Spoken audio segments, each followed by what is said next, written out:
tell you to look for patterns in the language, or I tell you to look for interesting things in the actual language of the text. I am asking you to look for these kind of literary techniques, and I put quotations around it because, I don't know, not all of them are techniques, but they're kind of like signposts that you can look for as you are reading, so that you can pause and mark that little section, and that could be a very useful section for you to go back to and close read and maybe incorporate into your writing. So there's little tricks that come up again and again, and especially in these like classic novels that we read, these tricks are repeated quite often. And so this isn't like comprehensive by any means, but these are kind of tricks that you can use when you have to do things quickly. And on the AP test at the end of the year, you have to do things very, very quickly. So the first thing that we talked about last time was narration. And you are looking to name the narrative style. There we go. So first person, third person, limited, omniscient, and all of those vocab words I'm going to give you later. But then you're also looking for like variants in that style. You're looking for anywhere that the book seems to disobey its own rules. No, you're fine. About the narration. So it's like, as we're going through this book, for the most part, it's third person limited, and we're just like plucked inside Raskolnikov's head, and we get for the most part, objective view of everything that he's thinking, and it just he keeps kind of circling around certain ideas, and so it doesn't feel like a sane point of view. It doesn't feel like a totally objective point of view, but it's because we are stuck in Raskolnikov's subjectivity, if that makes sense. But we don't hear much from the narrator, and every once in a while, and we looked at one of these last time, but every once in a while the narrator pops in and makes a little judgment. And so anytime the narrator did that, I marked it because I was like, oh, that's a little weird. Like, we don't hear from this narrator that often, so this must be an important thing to note. So for example, there's one that says, the terror that possessed him had been growing greater and greater, especially after this second, unpremeditated murder. He wanted to get away as quickly as possible. Okay, so far I am stuck in Raskolnikov's head, right? Like this is just his feelings.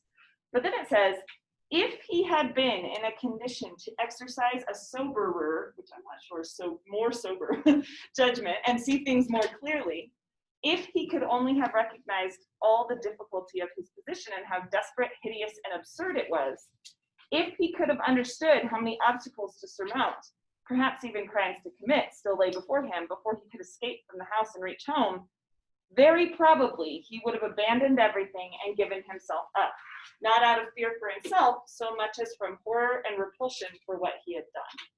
So what do you hear in the switch that the narrator makes there that you're not used to hearing in the rest of the book? Yeah. You hear, like, usually any sort of analysis of like Raskolnikov's inner thoughts are from him, and there's this like cyclical rationalization.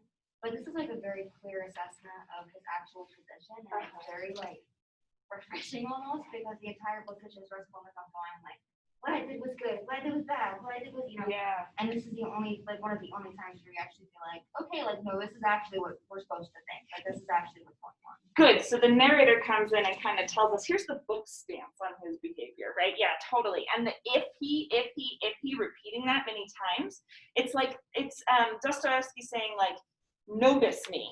Notice this language right here, right? Because it's when you get that kind of repetition like this, and we talked about this last year quite a bit if you were in late, but that kind of repetition signals that there's an importance in that passage, right? But specifically the importance of if right there. Like, as the narrator, he has a point of view that is outside of Raskolnikov's head, and he can recognize that there might have been other possibilities for Raskolnikov, and yet Raskolnikov does not have access to that. So that's one of the things to look for, is any kind of shift in narration too. And another kind of shift to look for, which we had last time, is shift in tone. Anytime we are shifting like from one feeling to another, one attitude that the author has to another attitude is really important. And I was saying last time, I don't believe that this book has any dramatic shifts in tone. It seems to stay fairly steady about its judgments of Raskolnikov from the beginning to the end.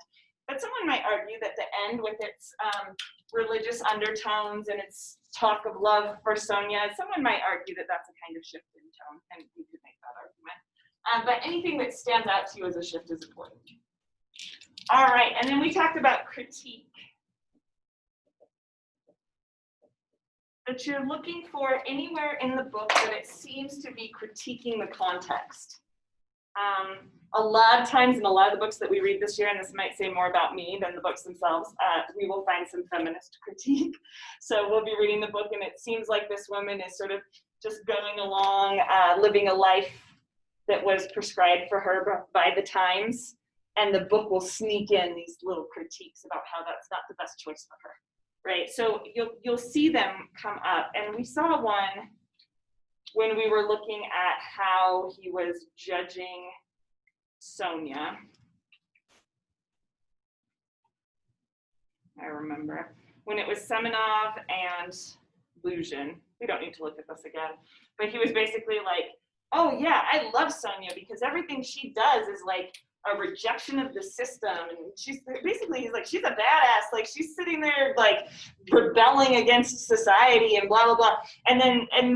But we know based on what we've seen of Sonia that she's actually not happy in that system. She constantly talks about suffering.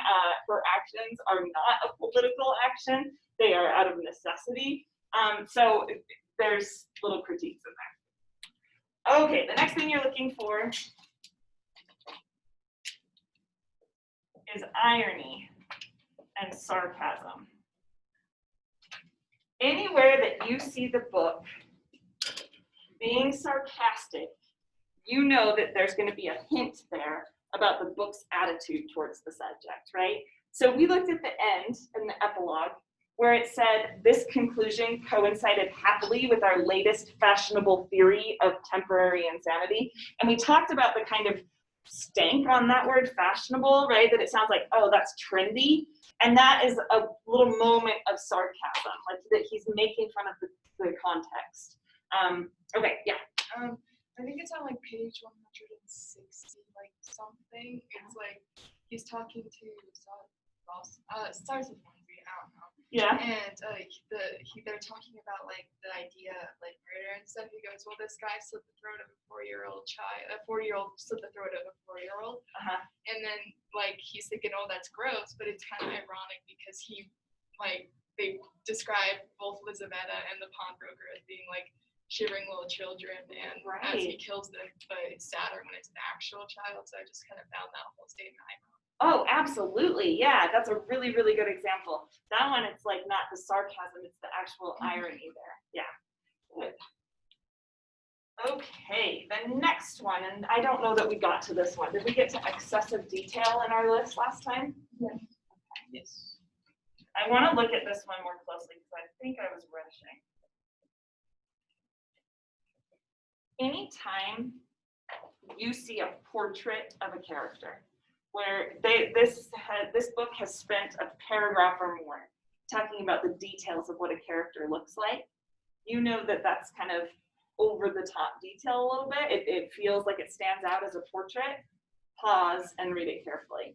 Anytime you see a very clear description of setting, pause and read that carefully, because writers, they'll only pause and describe something, in a good writer, in excessive detail if they are paying attention to the set piece and the blocking and the character themselves, right? So it's like a little sign like, hey, this might be a little bit slow and tedious to read here. It's going to slow you down on purpose. You want to pay attention though. Yeah. So for excessive detail, with this book, when I was looking over it last night for like the daily talk, Yeah. I remembered like why I kind of hated it when I was reading it, because like every single thing is either repetition or detail, and so to find the excessive detail, There's tons of it. Is really like hidden in there. You've got to like unravel all of it all at once. Yeah, totally. I would totally agree that this book is full of excessive details, and not all books will be. Some books it'll only slow down every once in a while, right? But this book is like every tiny little thing is important here, and that does make it difficult. But I think the reason is because it is, what's the word I'm looking for? It is overwrought with symbolism and with things to close read in it. It's what makes the book kind of like fun once you have already finished reading it and you can go back and find a passage, because you guys were reading the dream sequence, right? There's so much to unpack in that dream sequence. Or we were reading the violent scenes with Lizaveta and the pawnbroker last time, and there was so much to pick out there. And I think that it's almost like because the book is a psychological study, it's like claiming that every single thing that you can see on a surface might have psychological importance. So I think the fact that it has so much excessive detail itself is part of the theme for it, which is strange. I hadn't thought about it that way. I want to look at page 23. Let's see, the portrait of Katerina Ivanova. Okay, so here's one spot where it really, really slows down. And it says, Raskolnikov knew Katerina Ivanovna at once. She was terribly wasted. A fairly tall, slender, shapely woman with still beautiful dark brown hair and cheeks flushed with hectic red. Okay, just right in that little description of her, we're getting tons of detail about her that we don't really get about Raskolnikov. Like, all I know about Raskolnikov is he's like good looking and blonde. And I think that's the only thing that they really talk about too They much. say he was more beautiful than Leonia, which was weird to me. Yeah. I didn't imagine him being I know, I picture him wasted away, and the cover of my book does not have a beautiful blonde man, and so I'm just like, that can't be, like, no. But in the book it says he's like a gorgeous specimen of a man, right? And feminized then, if he's more beautiful than Donya. But tell me about Katerina Ivanova. She was terribly wasted, fairly tall, slender, shapely woman with still beautiful dark brown hair and cheeks flushed with hectic red. Not a hunchback. Nope. Where did you get that from? Katerina Ivanova is like a beautiful woman. The entire time, I just imagined her. Wait. I She's think not the pawnbroker. I imagine the pawnbroker. Oh, Yeah. I don't think they talk about anybody having a hunchback, but no, but that's how I I imagine could see the pawnbroker with a hunchback, sure. But Katerina is terribly wasted, fairly tall, slender, shapely woman with still beautiful dark brown hair and cheeks flushed with hectic red. What do you notice in the description there? I know we all have different translations, so you have to like just listen to it.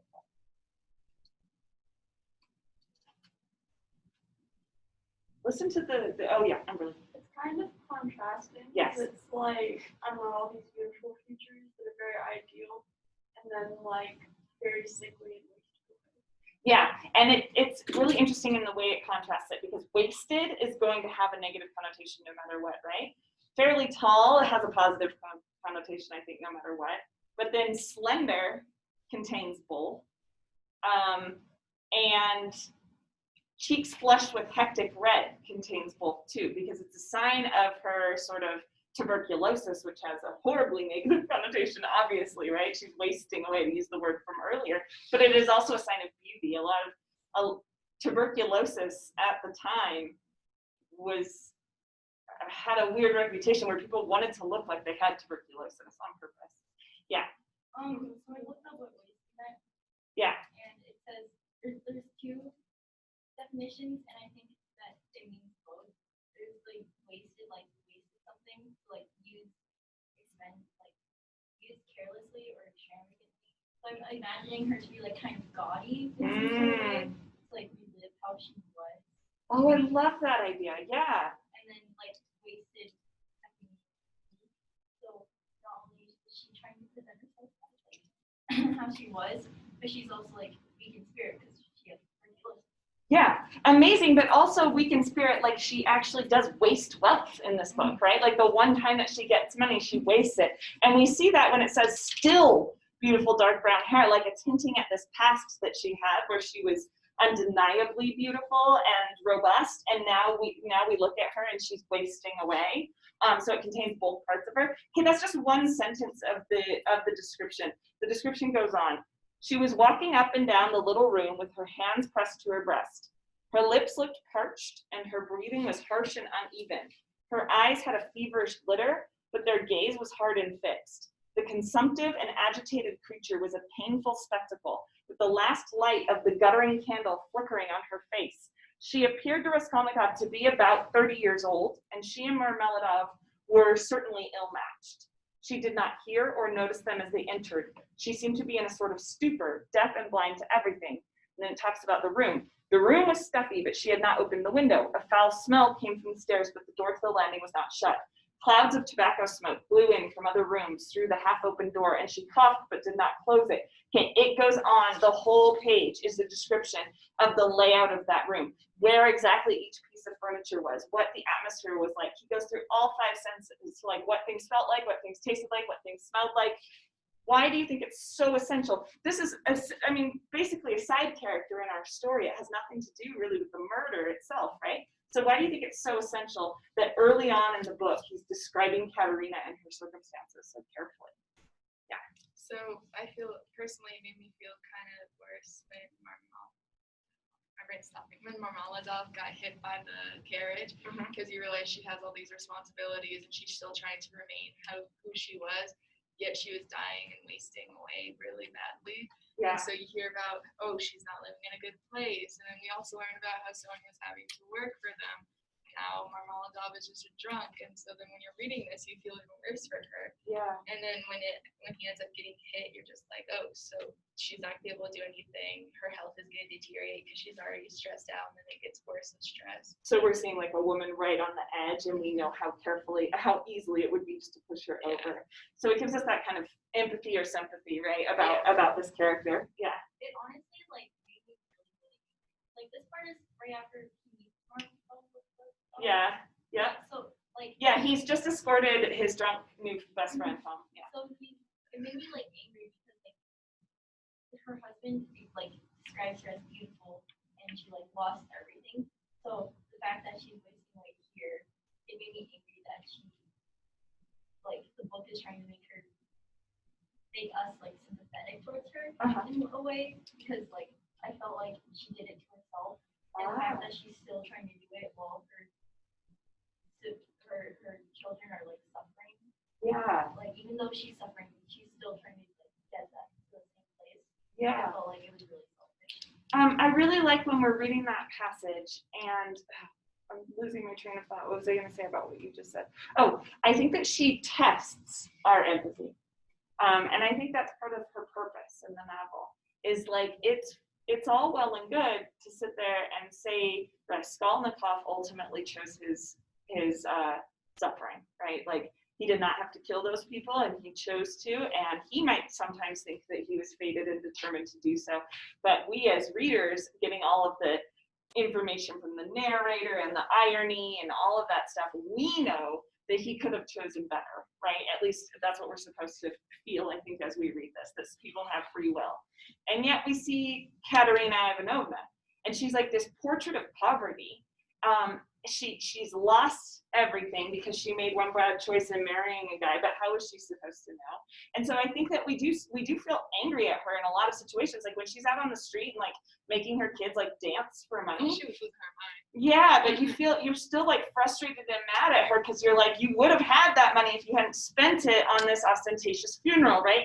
And so I think that she's there to kind of like test that theory a little bit, at least partially, to say, okay, you really believe in free will, well then do you believe that this woman chose her own fate then, that this woman deserves to suffer the way that she has suffered? Or are you angry with her? Yeah. I feel like I'm almost too much of an empath because I can try to find a way that people can be good even when it's not good. Yeah. But like when I was reading about how she spent all her money on the funeral, I was like, oh, that's dumb. And then I sat there for a second and I thought about it. I'm like, well, it was her husband, and even though she didn't act like it, she did love him. Yeah. And we see it when she's like devastated yeah. and stuff too. And Yeah. like I know for like my loved ones, I want to give them a big funeral, and I feel like she, even though she knew she was in poverty, she wanted to be able to show that she can still show like pride for her loved ones and not send them off in a bad way. And so I kind of still feel bad for her because she just wants to make it so like he would have had a good send off, which is really hard to do sometimes. Yeah, that's a really great point. And I think, well, I'll leave it at that. Yeah. I honestly find it really hard not to empathize with her, just because this idea of a woman like who loved her past so much and she's just desperately clinging on to it with everything that she has, even at the expense of her own like life. I think that's kind of tragically beautiful. Like, I mean, look at Jay Gatsby, he does that. And we're supposed to empathize with him. That's a great point. So Yeah. it's almost interesting that like, and she is a woman, but I just mean like, I think it's sort of interesting that we like are meant to sort of resent her and go like, well, she's so selfish and so, you know, but like, there's a lot of, I think, characters who have that same complex who just desperately clinging on to something they once had. And I think that we should like recognize that it's kind of across the board. That's a great point. And who is the character that criticizes her the most for throwing the funeral? I believe it's Lucian, isn't it? Lucian, who the capitalist who has everything going for him in this system, is like, well, she should spend her money carefully, and then she could pull herself up by her bootstraps, right? And I think you're right on, and about her being a woman too, and not making us sort of judge her harshly for this, because the rest of the paragraph, which I didn't keep reading, is all about the kids. The smallest child, a little girl of about 6, was asleep on the floor, sitting hunched up with her head resting against the sofa. A boy about a year older stood crying and shaking in a corner. So maybe the anger is coming from us seeing her as a mother, and therefore she has more responsibilities to be selfless and suffering for the sake of her children, essentially. Okay, so the point here, though, is when you see that kind of excessive detail, it usually, a lot of times it's, this was the word I was looking for before, over-determined, meaning you could take every word of that description and make something interesting out of it, I think, in terms of analysis. So slow down on the description. You won't have a choice. You always do. We just slow down when we're reading description like that, but pay attention. Okay, the next one is shifts or surprises in structure. You're going to see this a lot. So we're doing poetry, then we're doing King Lear, and then we're doing this book called As I Lay Dying, and this book has it all over the place. But you've probably read something that does this, that goes from third person to first person, or that has first person all the time, but it's different perspectives. This book goes from a reality to a dreamscape. And suddenly when it shifts to that dreamscape, you know, okay, dreams are important, I need to pay attention to this, right? And those shifts in structure will tell us a little bit about what the author wants us to get out of it. So let's look at the dream for a second. Mine, let's see. I'm gonna have you guys turn to the dream. It's chapter 5.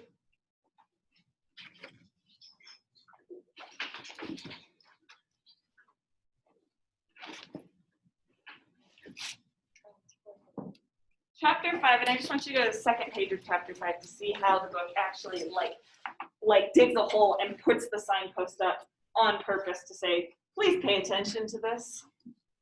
And I don't know about you, but I hate dream sequences in books. They're my least favorite thing, and yet classic literature does it all the time. Confusing because you never know if you're there or not. Yeah. It's hard to tell sometimes. Like I felt like in this book where he was like, I felt like this is the best example. Yeah.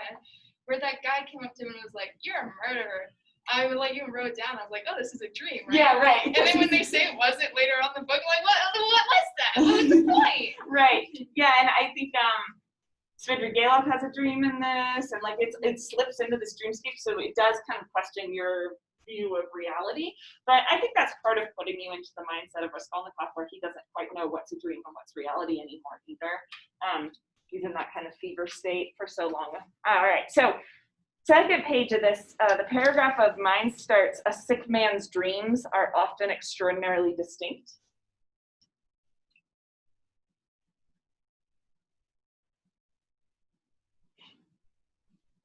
What does Constance's say? Mine says, in a morbid condition of the brain, dreams often have an extraordinary distinctiveness, vividness, and extraordinary semblance of reality. Interesting. I like that. Is that Constance's translation? It's one of hers. It says translated by Constance. Okay. Though revised throughout by Julia something. Okay. Did you guys find the paragraph then?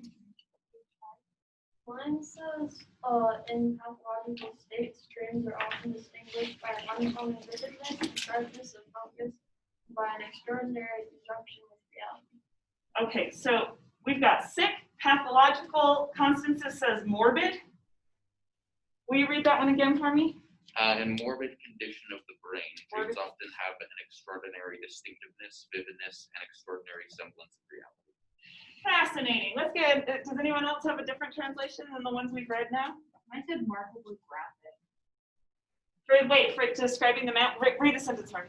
In a morbid condition, dreams are often distinguished by their remarkably graphic, vivid, and extremely lifelike quality. I'll come back to that. What I'm finding so interesting about these translations are the three different ways that it has of describing Raskolnikov here and saying, like, this is the narrator stepping in, one of those moments of narration where it seems like the narrator is taking an editorial viewpoint. Mine says sick man's dreams. Emberly's, I think it was, says pathological. In the pathological brain, is that what it says? In pathological states. Pathological states. And then Sam said morbid condition of the brain, and Ella said just morbid condition. And I find this fascinating. Sometimes, I mean, if you have access to multiple translations, this can be super fascinating. I think it changes the feeling of this passage quite a bit, doesn't it? If you have a morbid condition of the brain versus you're sick, what's the difference there? Okay, you're saying the morbid condition you can't change at all and sick is temporary. Yeah, because all of us have gotten sick and all of us will recover from sickness, hopefully, Corona, eventually. And we'll see that time has passed, right? But this morbid condition of the brain sounds a little bit more permanent. It doesn't mean that it can't be changed, but the condition, it sounds like this is your state. But even more, this one, I think, if you're pathological, that kind of suggests that can't be, that is you, right? Are there any other differences between those three that you want to point out?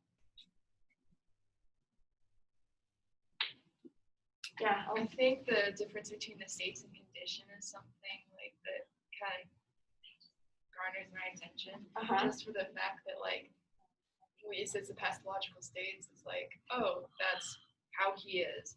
And then condition is like, oh, once again, something that can be like fixed after time. Yeah. I don't know, but I feel like when I hear state, that means it's just gonna stay that way. Yeah. And then condition makes it sound like once again it could be better. Right. I agree with that. Emberly, was that kind of what you were gonna say before?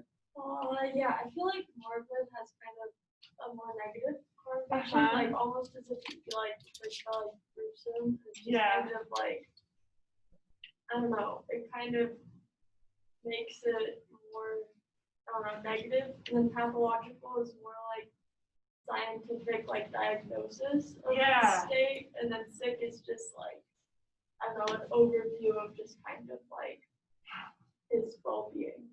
Yeah, I agree. This is a very physical word about physical weakness. This one is, I like how you said it was like scientific. I think it's like a psychological diagnosis. And this one sounds like it's connected back to the murder itself. And it seems very morbid, or it seems very gruesome and like gory. Yeah, super interesting. Okay, that was a sidetrack. I just want to keep reading this. Okay, mine says, a sick man's dreams are often extraordinarily distinct and vivid and extremely lifelike. Remarkably graphic. A scene may be composed of the most unnatural and incongruous elements, but the setting and presentation are so plausible, the details so subtle, so unexpected, so artistically in harmony with the whole picture, that the dreamer could not invent them for himself in his waking state, even if he were an artist like Pushkin or Turgenev. Such morbid dreams are always make a strong impression on the dreamer's already disturbed and excited nerves and are remembered for a long time. And that strikes me. This is the paragraph right before he starts dreaming. That really strikes me because it sounds like it is pulled from a psychological textbook. Like it sounds like this is the introduction to Freud's book about dreams, and it's saying, hey, pay attention to what's coming next because it reveals so much about him. It makes a strong impression on the dreamer's already disturbed and excited nerves, but when it says, and are remembered for a long time, I think it also is talking about us as the reader. We should remember this for a long time as we're moving through. And then last time we got a great reading from these two about the dream itself, so I think we will move on from that. Okay, number 7.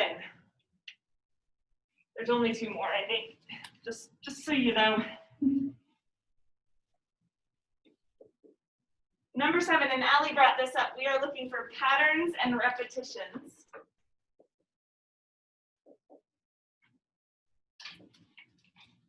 In diction and syntax. All right, and I want to show you one of these from the very end so that you can see what I mean by in syntax. Okay, one thing that I noticed in my translation, and I think this occurs in most translations, is that this book includes a million ellipses, the ...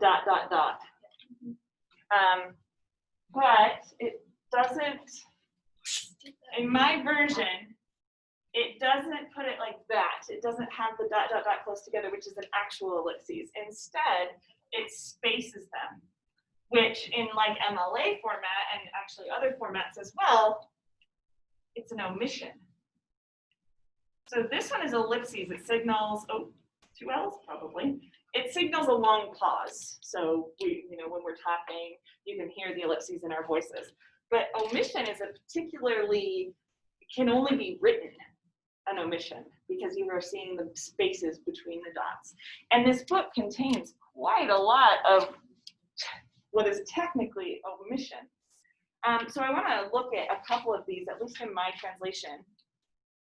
And I'm guessing that they're going to be different in different ones. But go to like the last page of the book before the epilogue.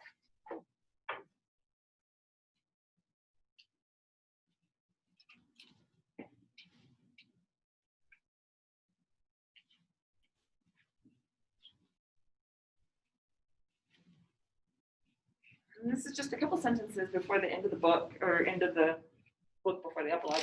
And Raskolnikov says his statement. And he says, "It was I." And does yours have the ... after that? And is it spaced out in yours, or is it ellipses? It's An omission on mine too. Anybody have one that's it's not spaced out? Yours are not. Okay. Let's just go with mine for a second, because one thing we'll talk about a lot is it doesn't matter what the author intended. It only matters what we see in it for our purposes. So "it was I ... began Raskolnikov," and then we've got like this long pause, or there's something here he's not saying, right? "Drink some water." Raskolnikov waved aside the water and spoke quietly and brokenly but distinctly. "It was I who killed the old woman and her sister Lizaveta with an axe and robbed them." No omissions, just stated directly. And then Ilya Petrovich opened his mouth. People ran in from all sides. Raskolnikov repeated his statement ... Now, why do you think that it would choose? Okay, let's pretend the epilogue does not exist at all. Why do you think that Dostoevsky would choose to end the book with a ...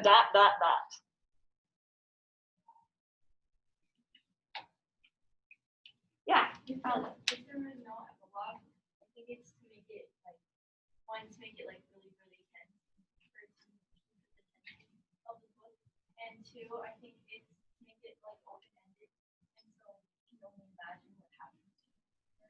Yeah, good. So we don't have all the answers. So it leaves it sort of like, and then, the human condition continued. Yeah, Ella. I have a question. Yeah. Is yours, when he finally comes out and says, "It was I who killed the official widow and all," is that italicized? Yep. Yeah. You think that's purposeful? Yeah, I do. Why do you think it would be italicized? It almost feels like he's not outright saying it. It's almost like a dreamy kind of way. Like, I don't know. It makes this like shift in it from where it feels real, like, oh my gosh, he's finally gonna confess, and then when he does say it, it's kind of like underwhelming. And Yeah. you're kind of like, why? Like, it doesn't even feel real. Like when it doesn't look real. Yeah, I like that in terms of the italics. The other thing I was thinking of is when we put foreign words in the text, and I think that's the other place where I see italics in this text, is with foreign language. A lot of times French in this. It signals maybe that we're not getting the full translation of it. We're not getting the full meaning of it by italicizing. But I like yours that it's this dreamlike state that it feels like not real. But yeah, Emberly. Oh, mine doesn't have any ellipses. Uh-huh. It's like written completely differently. Oh, tell me. It says, well, it's like not completely differently, but it's like, he pushed the water away with his hand and said quietly but distinctly, pausing between words, and then he says, basically the same thing, but with like no actual pauses. It's very straightforward. Mhm. And the whole page before that is just covered in ellipses and like pauses, and he's like a mess, and all Yes. this like inner thoughts are just like all over. And then this is like the one moment of clarity. It's And- like the clear part of him like comes out and like takes over, and he's like, I do want to admit to this. He's like, I did it. Oh, good, good. And So the it's not italics. dreamlike at all. Do you have italics in yours Mm-mm. for that statement? No, but in mine, the italics then would be for like directness that he hasn't had before. Like the way that italics emphasize them. Mine doesn't have any ellipses in the actual statement either. It was I who killed the old woman and her sister Elizabetta with an axe and robbed them. And I totally agree with you. The page before mine is covered in ellipses too. But that statement is so straightforward. But this book chooses to have a ... right before the chapter, right, or the end of the book here too. And I think that it signals, yeah, there's something here that we are not privy to, that like the human condition will keep going. And I think that it's on purpose then that it is an omission, that we don't understand everything about the human condition. If you turn the page and go to the epilogue again, and we read that paragraph, or at least part of it, about how they said that he was insane. At the end of that paragraph, mine says, all this was said almost callously, ... Do you guys have a ... there? You do? Some people don't, some people do. This is when it says, okay, when he was asked what had induced him to volunteer confession, he answered that it was sincere remorse. All this was said almost callously. There's a contradiction there again, right? Like sincere remorse can't necessarily be callous, I would say. I think those two things can't exist at once. So what do you think the ... is there? Yeah. Kind of to show, like, or to emphasize the uncertainty of that statement, and Yes. like, kind of show, like, well, that's what he said, but there is also this. So there's more to it. Yeah, I love that way of looking at it. Also this, but you're not going to get that. Like there is also, and then they just leave it sort of open, right? And that happens right right at the end of the book for me. He has a New Testament in his hands, and it says he did not open it even now, but an idea flashed through his mind. Could not her beliefs become my beliefs now? Her feelings, her aspirations at least? ... So before, it was like, hey, there's something he's not telling us. I don't think he actually feels sorry for his behavior here, but we can't really know, and so we just have to slap a temporary insanity on it, right? But here, it's a little bit different. I don't think it has that, like, we must know what his motive was. We must know if he's feeling remorse, because that's how we determine our punishment, right? Without knowing that, we have no idea how much time to give him. So that's a frustrating omission. But right here where it says, could not her beliefs become my beliefs now? Her feelings, her aspirations, at least. I think that ellipsis feels a lot different. What do you think of that last one? Well, it's a second to last ellipses in my book. Yeah, Alex. Maybe he's hoping for some sort of change. Like if he says like at least I hope that you get like some goals and aspirations as her, maybe he's hoping that he can like change and like maybe actually feel something. Like Yeah. because I feel like he's kind of sociopathic, or like he doesn't have any emotions kind of right now. Right. So he's hoping to become more normal, sort of. Yeah, I think that that's true, even without knowing what normal really would feel like then. And I think that's the difference in Raskolnikov here at the end. All throughout the book, he's like, I can make my choices. Here are all the different reasons I made my choices, but I can always tell you what those reasons were at the moment, right? And he feels like he can control his own fate, I think. And here, he kind of puts it into the wind. Well, I'm just going to trust her, and I don't know everything.